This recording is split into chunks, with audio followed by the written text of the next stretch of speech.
नमस्कार।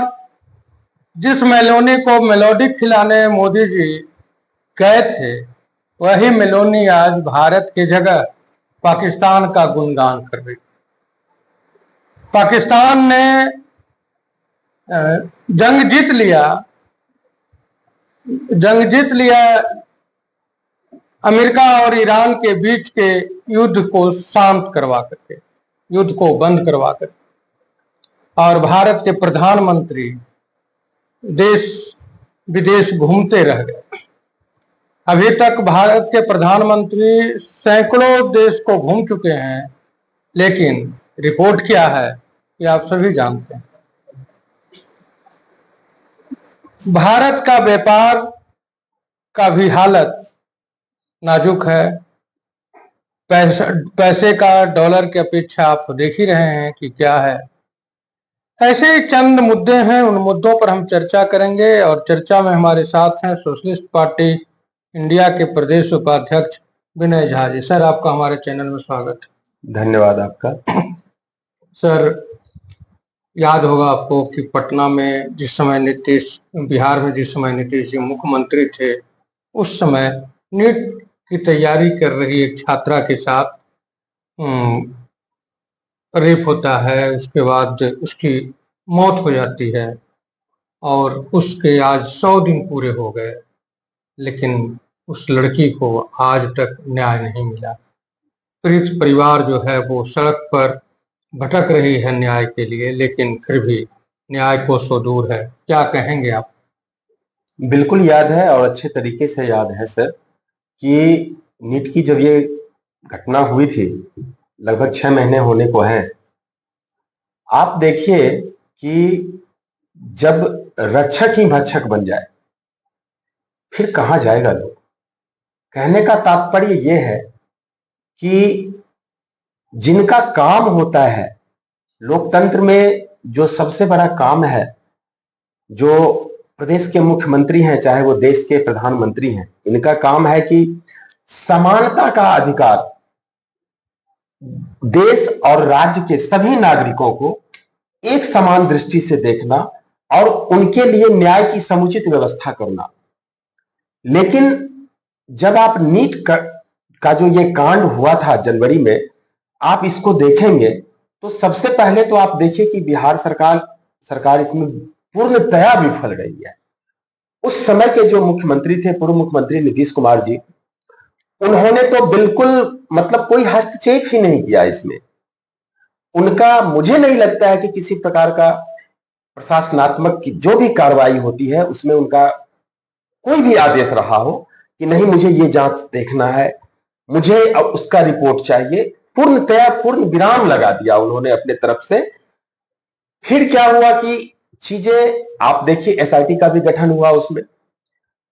जब बिहार पुलिस नाकाम रही इसको पर्दाफाश करने में, तो एसआईटी का भी गठन हुआ। एसआईटी भी इस चीज का कोई उद्भेदन नहीं कर पाई। उसके बाद मुख्यमंत्री जी ने, जो उस समय के पूर्व मुख्यमंत्री थे, उन्होंने इसकी जिम्मेदारी सीबीआई को सौंपी। केंद्र सरकार से मांग किया कि इस केस को सीबीआई अपने नजरिए से देखे। आज 6 महीना बीत गए, 100 दिन के आसपास हो गए। आज तक सीबीआई ने क्या रिपोर्ट दायर किया उसमें किसी को कोई जानकारी है? इसी चीज को लेकर के एक दिन हम लोगों ने भी धरना दिया था। आपको याद होगा, हम लोग भी उस प्रोटेस्ट का पार्ट हुए थे। इनकम टैक्स गोलंबर पे वहां से लेकर के ऑफिस तक जाना था, लेकिन हमें नहीं जाने दिया गया। हमें इनकम टैक्स पे ही रोक दिया गया था हम लोगों का। तो कहने का मतलब यह है कि एक तो बिहार सरकार इसमें पूर्ण रूप से फेल हुई, बिहार पुलिस निष्कर्ष तक नहीं पहुंच पाई। वो क्या आप जो है सो किसी को न्याय दिलवाइएगा। एक तरफ तो अभी के जो वर्तमान मुख्यमंत्री हैं सम्राट चौधरी जी, वो बात करते हैं कि हम अपराधियों को पाताल से भी ढूंढ के निकाल लेंगे। अभी जस्ट मैं उनका सुन रहा था कि गया जी में वो इस बात को कह रहे थे कि अपराधियों का पिंडदान जो है सो इसी गया जी में करवा देंगे। मेरे भाई, इतना बड़ा घटना आपके शहर में हो रहा है, जहां पर हर एक प्रकार का शासन प्रशासन सब चीज मौजूद है। इतना सीसीटीवी कैमरा लगा हुआ है, मतलब यदि खोजने पे यदि निकल जाए और चाह ले प्रशासन, तो मुझे नहीं लगता है कि अपराधी जो भी हो उसको निकाल के वो नहीं ला सकता है। तो उसको तो आप ढूंढ नहीं पा रहे हैं, और दूसरी तरफ आप बड़ी बड़ी बातें कर रहे हैं कि अपराधियों को पाताल से ढूंढ निकाला जाएगा, तो उनका पिंडदान करा दिया जाएगा। तो इस प्रकार के बोल वचन नहीं देने चाहिए मुख्यमंत्री जी को, मुझे लगता है। सर, एक नीट छात्रा क्यों, कई आपने देखा कि यहाँ लड़की आई अपने फादर के साथ परीक्षा देने के लिए पॉलिटेक्निक का, उसके साथ भी क्या व्यवहार हुआ। और आज भी वह जो होटल है, वह होटल से सीना ताने खड़ी है। गरीबों के जो रहने का जगह है उसे ध्वस्त कर दिया जा रहा है। क्यों भाई? तो वो गर्मजरुआ जमीन में। आपने देखा कि कारगिल चौक के पास एक लड़की का अपहरण करने का प्रयास किया गया, वहां जबकि कई कैमरे लगे हुए हैं गोलंबर के पास, उसके बाद भी आज तक प्रशासन जो है न उस ऑटो वाले को पकड़ सका और न ऑटो के का नंबर जो था वो पता चला कि वो ऑटो किसका था। आज नीट छात्रा के मामले में लोग पीसी कर रहे थे। आगे उन लोगों का कार्यक्रम है कि वो नेताओं के घर घर जा करके इसके लिए आंदोलन करेंगे। अब आगे इस पर क्या हो सकता है? आपको लगता है कि न्याय मिलेगा उस लड़की को? देखिए, ये केवल नीट छात्रा कांड की ही बात नहीं है। आप जिस प्रकार की घटनाएं खास करके बिहार में ही नहीं, राजधानी पटना में घटित हो रही है, अपराधियों का मनोबल इतना ऊंचा है, उनके हौसले इतने बुलंद हैं कि किसी भी काम को करने से पहले वो उसका अंजाम नहीं सोच रहे हैं। मतलब उनके मन में ये लग रहा है कि अभी जो सरकार है उसे अप्रत्यक्ष रूप से उनका समर्थन है, तब तो इतने बड़े बड़े घटनाओं को अंजाम दिया जा रहा है।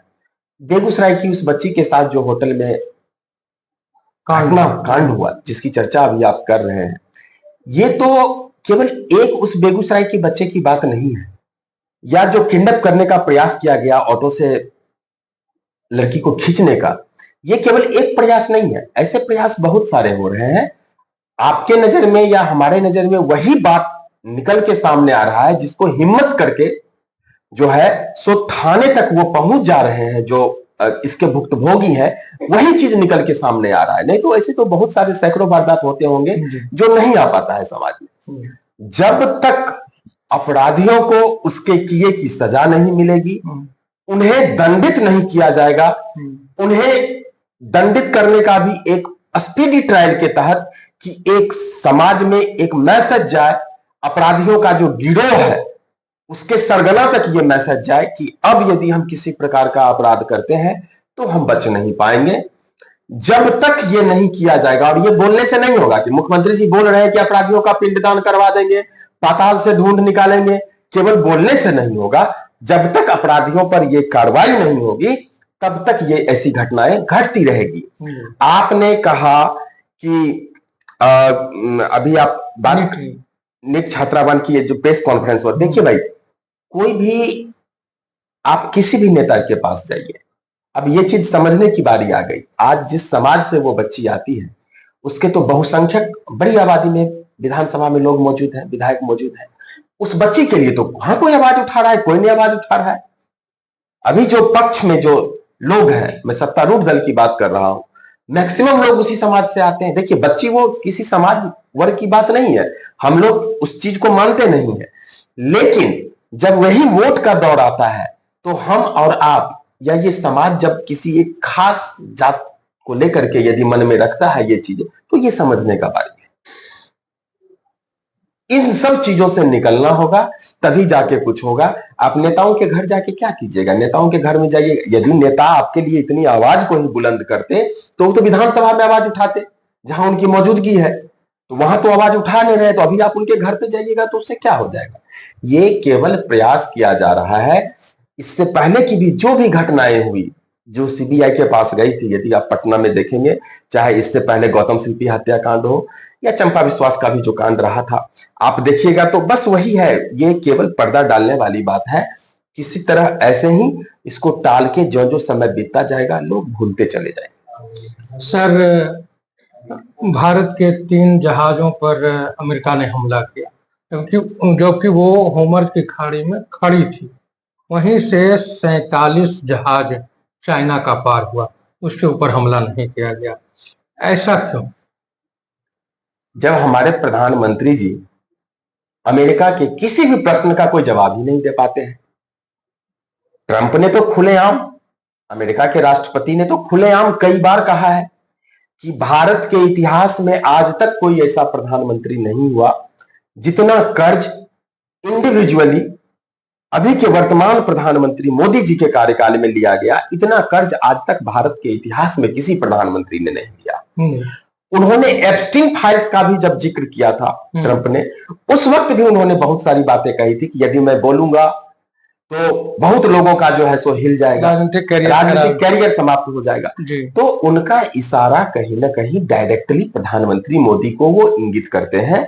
और हमारे प्रधानमंत्री महोदय एक बार भी ट्रंप या अमेरिका के नीति का विरोध नहीं कर पाते हैं। ये जग जाहिर है कि अमेरिका ने भारतीय जहाज पे हमला किया, इसका एकदम प्रमाण मौजूद है। अमेरिका भी इस चीज को कह रहा है कि हाँ गलती से हो गया, ईरान भी ये चीज कह रहा है।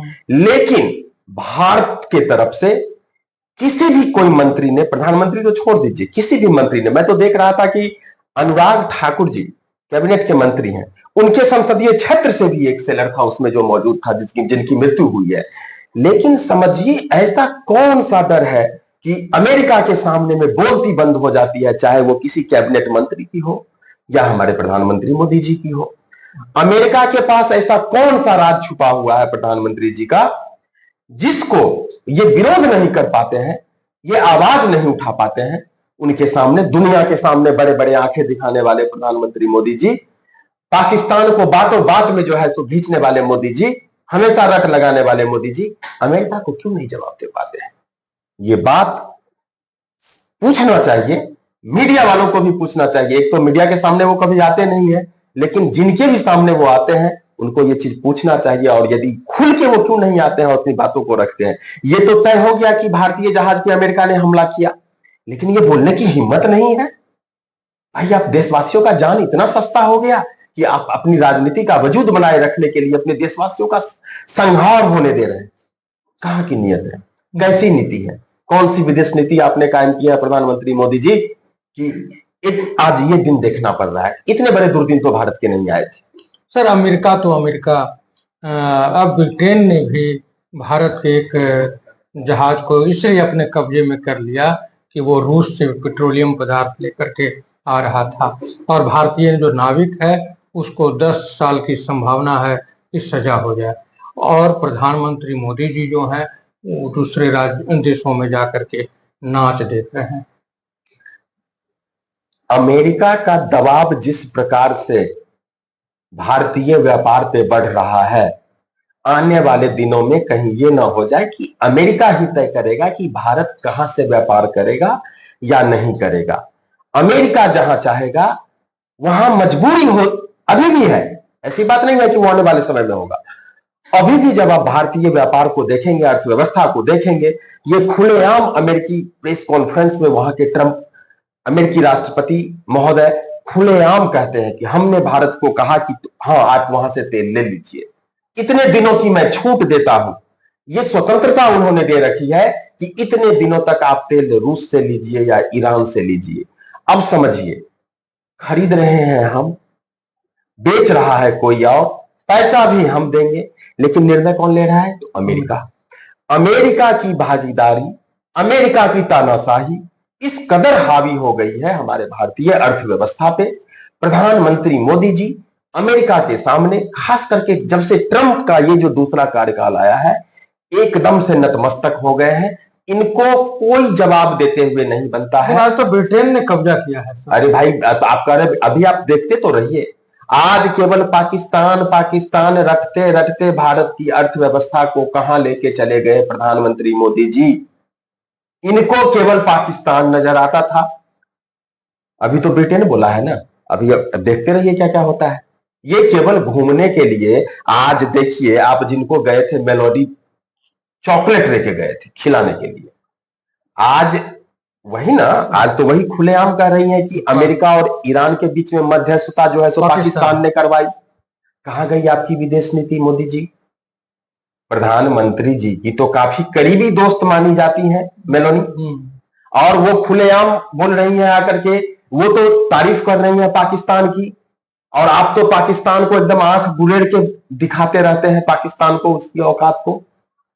मेलोनी तो साफ साफ कर रही है कि नहीं, इसमें जो है सो पाकिस्तान का बहुत बड़ा अहम रोल है ईरान और अमेरिका के युद्ध विराम में। कहां गई आपकी विदेश नीति? ये काम तो आप भी कर सकते थे, आपने ये कदम क्यों नहीं उठाया? अपने दिल को बड़ा कीजिए मोदी जी। अब वो दौर गया, पाकिस्तान पाकिस्तान रखते रखते भारत की अर्थव्यवस्था को आप उस कटघरे में लाके खड़ा कर दिए हैं जहां हर एक आम आदमी को सोचने के लिए मजबूर होना पड़ रहा है। जिसे किसी को भी यदि अर्थव्यवस्था का थोड़ा सा भी समझ है, उसको पता है कि हमारी अर्थव्यवस्था कहां जा रही है, हम किस ओर जा रहे हैं। बिहार के मुख्यमंत्री सम्राट चौधरी ने कल एक बयान दिया है कि बिहार की शिक्षा व्यवस्था, जो स्कूली शिक्षा व्यवस्था है, उसको इतना बेहतर कर देंगे कि सभी कोचिंग सेंटर जो हैं प्राइवेट, वो बंद हो जाएंगे। क्या आपको लगता है कि यह जो घोषणा है ये कागज से नीचे उतरकर जमीन पर भी आएगा? देखिए, मुख्यमंत्री जी का ये कहना कि हम सरकारी व्यवस्था वैसी कर देंगे कि जिससे विद्यार्थियों को किसी भी कोचिंग की जरूरत ही नहीं पड़े, यदि सही में वो ऐसी व्यवस्था को कायम करने में सफल हो जाते हैं तो निश्चित रूप से ये उनकी समझिए एक बहुत बड़ी सफलता होगी। और ऐसा कहना उनके, मैं समझता हूं कि उन्होंने एक बड़ा कदम उठाया है और तारीफ भी करता हूं। निश्चित रूप से ऐसे कदम उठाने चाहिए सरकार को कि ये जो प्राइवेट शिक्षा माफियाओं का जो दौर चल रहा है उस पे अंकुश लगाना बहुत जरूरी है। आज जो सरकारी विद्यालय हो या महाविद्यालय हो, मैं बार बार कहता हूं कि स्कूल में खिचड़ी और कॉलेज में डिग्री जो मिल रहा है इस बिहार में, इस ऐसी व्यवस्था को बंद होना चाहिए। तो मुख्यमंत्री सम्राट चौधरी जी ने यदि ऐसा कहा है तो मैं उनकी तारीफ करता हूं। केवल कहने से नहीं होगा, उसको अमली जामा भी पहनाना चाहिए। इसके लिए उन्हें उचित कदम उठाना चाहिए। और निश्चित रूप से यदि सम्राट चौधरी, माननीय मुख्यमंत्री जी, यदि ऐसा कर पाने में अपने कार्यकाल में यदि वो संभव होते हैं तो वो एक सफल मुख्यमंत्री के रूप में देखे जाएंगे, ऐसा मेरा मानना है। सर, भारत के अंदर में जितने राज्यों में बीजेपी की सरकार है, सभी जगह कोल जो क्षेत्र है उसका टेंडर अडानी को सफलतापूर्वक प्राप्त हो गया और उससे कई 100 करोड़ रुपया कमाने का भी जुगाड़ है। क्या कहेंगे, क्या खास व्यक्ति को सरकार जो है लाभ पहुंचाने लगी? इसमें कहना क्या है? आप केवल एक कोल के टेंडर की बात कर रहे हैं। पूरे भारत में जहां कहीं भी टेंडर हो रहा है और जिस किसी क्षेत्र में हो रहा है, यदि वो क्षेत्र अडानी ग्रुप के में आता है, अडानी ग्रुप यदि उस काम को कर पाने में सक्षम है, निश्चित रूप से वो टेंडर अडानी ग्रुप को ही जाएगा। आज यदि ऐसा नहीं होता तो वेदांता ग्रुप के मालिक, जो अपने बिहार से ही ताल्लुक रखते हैं, अपने बिहारी अनिल अग्रवाल जी के यहां जो ईडी का छापामारी किया गया था, किसके कहने पे किया गया था? उन्होंने इसी के खिलाफ तो आवाज उठाई थी, उन्होंने बोली भी इससे ज्यादा लगाई थी अडानी के ग्रुप से। तो केवल आवाज उठाना अनिल अग्रवाल जी को भारी पड़ा, क्योंकि उन्होंने अडानी के खिलाफ जाकर के आवाज उठाई थी। तो ये तो जग जाहिर है। आप केवल एक टेंडर की बात कर रहे हैं, केवल बिहार ही नहीं, पूरे देश में, मैं फिर से कह रहा हूं, पूरे देश में अभी सरकारी या गैर सरकारी जो भी टेंडर निकाले जा रहे हैं, यदि अडानी ग्रुप उसको करने में सक्षम है तो मान के चलिए 100% वो काम अडानी ग्रुप को ही जाएगा। भले आप कितने ही काबिल क्यों नहीं हो, वो आपको नहीं मिलेगा। चाहे आप बोली भी ज्यादा क्यों नहीं लगा दे तो भी आपको नहीं मिलेगा। उसका जीता जागता उदाहरण अनिल अग्रवाल जी की कंपनी वेदांता ग्रुप। जी, आखिरी सवाल, सुधांशु त्रिवेदी भाजपा के जाने माने प्रवक्ता, नेता, और अपने वाक्पटुता से अन्य पार्टियों के प्रवक्ता को शांत ही कर देते हैं। उन्होंने कहा है पंडित नेहरू को मैं पंडित मानने से इनकार करता हूँ। उसका वो 3 वजह बताए। पहला, वो गौ मांस खाते थे, नेहरू गौ मांस खाते थे। दूसरा, उन्हें धोती पहनने नहीं आती थी और वो अपने जीवन में कभी धोती नहीं पहना। और तीसरा ये कि वो संस्कृत नहीं जानते थे। आप सुधांशु त्रिवेदी से कितना सहमत?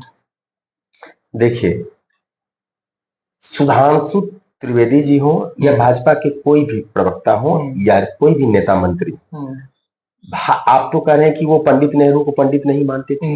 नहीं मान रहा। आप ये बात तो छोड़ दीजिए, नेहरू जी को वो पंडित मान रहे थे कि नहीं मान रहे थे, ये उनका व्यक्तिगत विचार हो सकता है। भाजपा वाले तो कहते हैं देश ही आजाद हुआ है 2014 के बाद। अच्छा।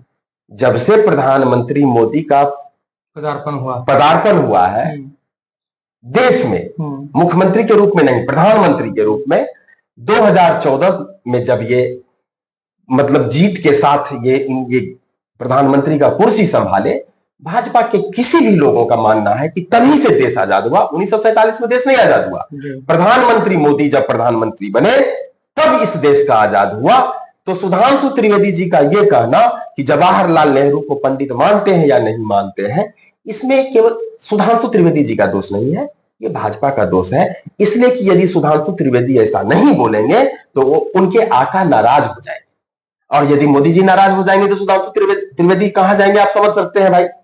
तो ये कोई बहुत बड़ी बात और अचंभित करने वाली बात नहीं है, ये एकदम सामान्य सी बात है। पिछले 12 साल में भारतीय राजनीति का आप जब देखेंगे जिस प्रकार से बदल रही है भारतीय राजनीति, ये भाजपा वाले 2012 के बाद से ही ये लोग 2014 सॉरी माफ कीजिएगा, भाजपा वाले 2014 के बाद से ही समझ रहे हैं कि देश आजाद हुआ है।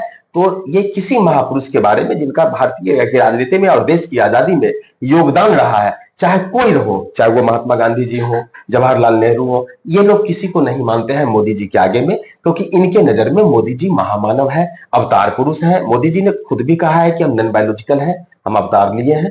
तो जो आदमी खुद से ये चीज कहता हो कि मैं नॉन बायोलॉजिकल हूं, तो उनके नेता या मंत्री उनको खुश करने के लिए क्या क्या और कौन कौन अवतार की संज्ञा नहीं दे देंगे, ये तो सोचने वाली अकल्पनीय बात है।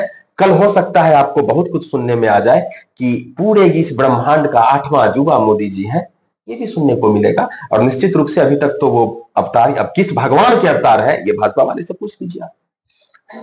अभी आप विनय झा को सुन रहे थे,